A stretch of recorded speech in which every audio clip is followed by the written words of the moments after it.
apa tanggapan dari penyelenggara haji soal penetapan biaya haji 2023 yang berkisar di 49,8 juta ini? Kami segera berbincang dengan Ketua Umum Dewan Pengurus Pusat Asosiasi Muslim Penyelenggara Haji dan Umroh Republik Indonesia atau disingkat AMPURI, Firman M. Nur. Bang Firman, Assalamualaikum warahmatullahi wabarakatuh. Waalaikumsalam warahmatullahi wabarakatuh. Selamat pagi Mas Bayu. Selamat pagi. Senang ketemu Bang Firman lagi. Mudah-mudahan bisa ke studio setelah pandemi ya. Kita bicara terus mengenai kuota haji waktu itu Bang Firman. Ya. Baik. Sekarang ongkos naik haji kan sudah disepakati.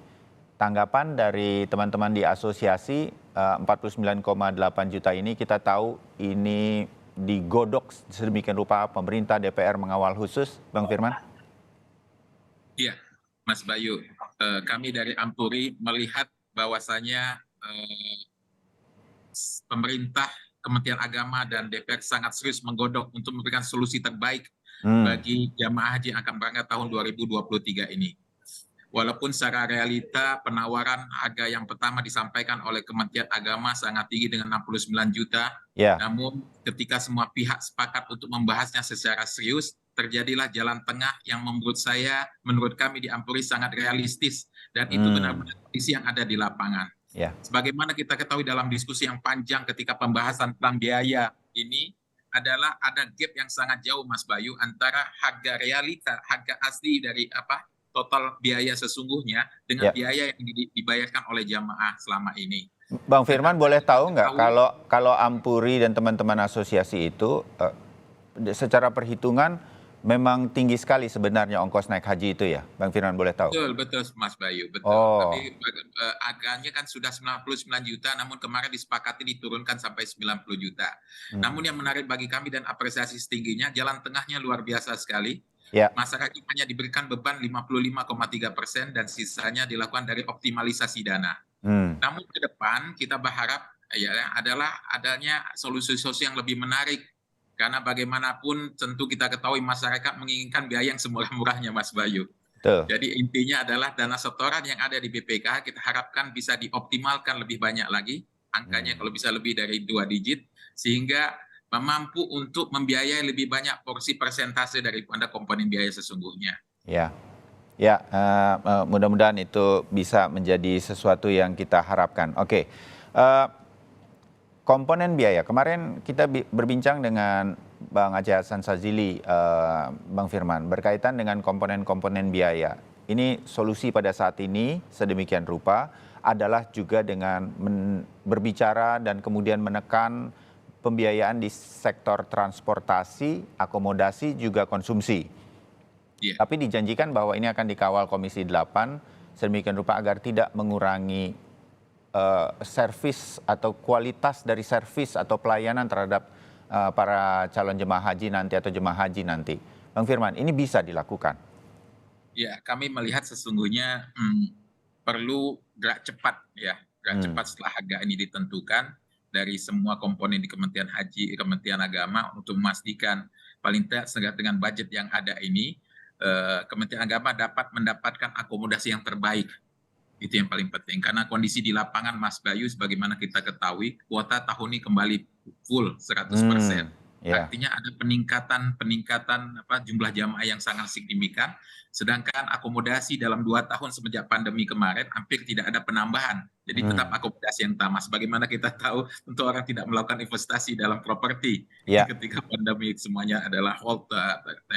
Namun kami berharap dan kami sebetulnya sudah ketemu ketika awal bulan Februari kemarin ketika ada pameran haji umroh di Jeddah, kami melihat bagaimana keseriusan semua sektor, semua stakeholder untuk memastikan jamaah haji tahun 2023 ini betul-betul dapat menikmati pelayanan yang maksimal, akomodasi yang baik, konsumsi yang standarnya sehat, dan juga dapat memberikan kekuatan secara fisik jamaah dalam melaksanakan tugasnya. Dan yang terakhir yang paling penting adalah masyair. Nah, masyair ini diskusi kemarin juga kami hadir. Insya Allah tahun ini kebijakan masyair sebagaimana kita ketahui ada penurunan angka dari kos biayanya sebetulnya, dan ini sedikit meringankan beban pemerintah dalam struktur harga tadi. Insya Allah komitmen masyair sebagai partner pemerintah Indonesia pada tahun ini akan memberikan pelayanan yang lebih baik daripada tahun sebelumnya. Ya, oke. Mudah-mudahan perbincangan kita ini mengingatkan semua pihak gerak cepat nih, karena kita siapa cepat dia dapat juga berkaitan Betul dengan Mas soal Bayu, karena akomodasi. seluruh dunia sekarang, seluruh Seluruh. misi haji seluruh dunia Iya, lagi mencari akomodasi terbaik. Nah, iya. ini yang kita harapkan Oke. segera deal, ditandatangan, sepakati, sehingga masih ada waktu untuk melakukan persiapan. Iya. Jika memang ada harus diperbaikin, karena hampir 2 tahun Mas Bayu tidak digunakan, kemarin Hmm. digunakan hanya 50% dari total kuota yang ada, tentu masih akomodasi properti-properti yang ada di Saudi Arabia perlu perbaikan persiapan. Iya, Dan kami yakin masih cukup waktu untuk itu. Semoga insya Allah semuanya sesuai dengan waktunya. iya. Ketika masyarakat jamaah haji tiba di Tanah Suci, semuanya bisa dilayani dengan sangat baik tahun ini. Amin. Mudah-mudahan ini menjadi warning bagi kita semua.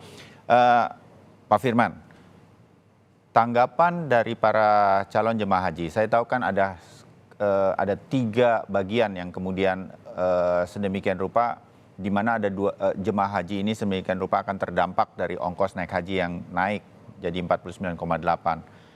Ada yang harus membayar tabungannya, kan harus nambah nih yang mau naik haji tahun ini, menyetorkan dana hajinya tahun ini. Dan yang sebelumnya itu kemudian ada yang menambah, kecuali yang tahun 2020 kira-kira yang tidak nggak bisa berangkat karena situasi pandemi dan pembatasan karena usia begitu. Kira-kira begitu penjelasan Komisi 8. Bagaimana tanggapan dari para calon jemaah haji yang harus menambah ini? Mereka bisa menerima, diberikan penjelasan, Bang Firman? Jadi kita melihat dari sudut pandang yang berbeda seharusnya Mas Bayu. Pertama Hmm, adalah kita menghargai kesabaran para jamaah yang sudah lunas ya, tunda semenjak tahun 2020. Mereka sudah siap berangkat, kemudian membayar dengan sampai lunas, namun ketika hari menjelang keberangkatan haji dibatalkan. Sehingga mereka harus menunggu sampai 2 tahun. betul. Bahkan sesungguhnya mereka menunggu 3 tahun. Ya, Karena tahun lalu mereka tidak termasuk dalam kuota 50% yang berangkat pada tahun lalu. Jadi saya kira ini perlu kami mengapresiasi sekali apa kebijakan yang diambil oleh pemerintah, Kementerian Agama serta Komisi 8 yang memberikan kebebasan bagi mereka untuk tidak perlu membayar biaya selisih. Dan ya. kita berharap juga selisih biaya tersebut bisa sedikit lebih di-cover dengan optimalisasi dana mereka dalam 3 tahun belakangan ini. Hmm, Dan tentu saya kira perlu kearifan juga jamaah yang berangkat tahun ini, yang jadi kuota jadi pasti berangkat tahun ini harus membayar nambah, karena sebagaimana kita ketahui realitanya di lapangan harga semuanya sudah menaik.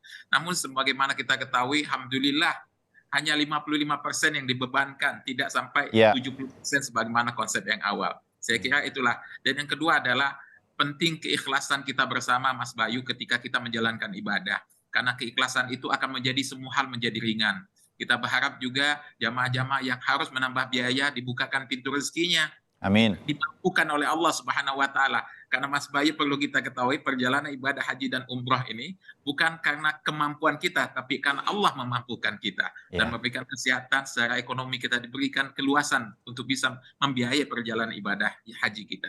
ya, ya. Mudah-mudahan dengan bantuan semua pihak, sosialisasi seperti ini harus bisa berjalan dengan baik. Semua stakeholder sudah berjuang, berusaha semampunya sedemikian rupa sehingga kita bisa terus memberangkatkan calon jemaah haji ke Tanah Suci dengan baik nanti, dengan pelayanan-pelayanan yang saya meyakini kita bisa bekerja sama agar pelayanannya semakin baik ke depan. Pak Firman, terima kasih waktunya. Mungkin nanti kita akan menjelang keberangkatan, kita akan berbincang lagi mengenai ini. Mudah-mudahan semuanya bisa diterima dengan baik sebagai Kita sebuah berharap Mas keputusan Bayu terbaik saat ini. bisa Iya, live dari kota Mekah tahun ini. amin. Amin ya robbal alamin. Terima kasih. Pak Firman, kita ketemu lagi di kesempatan yang lain. Assalamualaikum warahmatullahi wabarakatuh. Waalaikumsalam warahmatullahi wabarakatuh.